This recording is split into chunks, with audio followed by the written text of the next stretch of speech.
ধানের পাশাপাশি পাটও আমাদের একটা অর্থকরী ফসল। এই পাটকে সংগ্রহ করে কিভাবে ফিনিশ একটি প্রোডাক্ট হিসেবে বাইরের দেশে রপ্তানি করা হয় তাই দেখুন ভিডিওতে।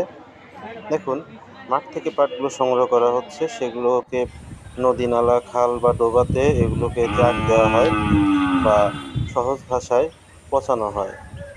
পচানোর পর সেগুলোকে তৈরি করা হয় ফিনিশ প্রোডাক্ট হিসাবে বা সোনালী আঁশ হিসেবে।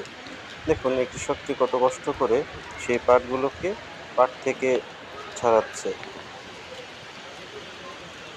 পাট ছাড়ানোর হয়ে গেলে সেগুলোকে এইভাবে রৌদ্রে শুকিয়ে প্রস্তুত করা হয়। এবং আরও একটি মজার বিষয় হচ্ছে, এই পাট থেকে শুধু আঁশই হয় না, আমাদের জ্বালানি হিসাবে পাটকাঠিও পাওয়া যায়, যেটা জ্বালানির চাহিদাও পূরণ করে থাকে। এবং সর্বশেষ পাটগুলোকে বান্ডিল আকারে বা বস্তাবন্দি করে সেগুলো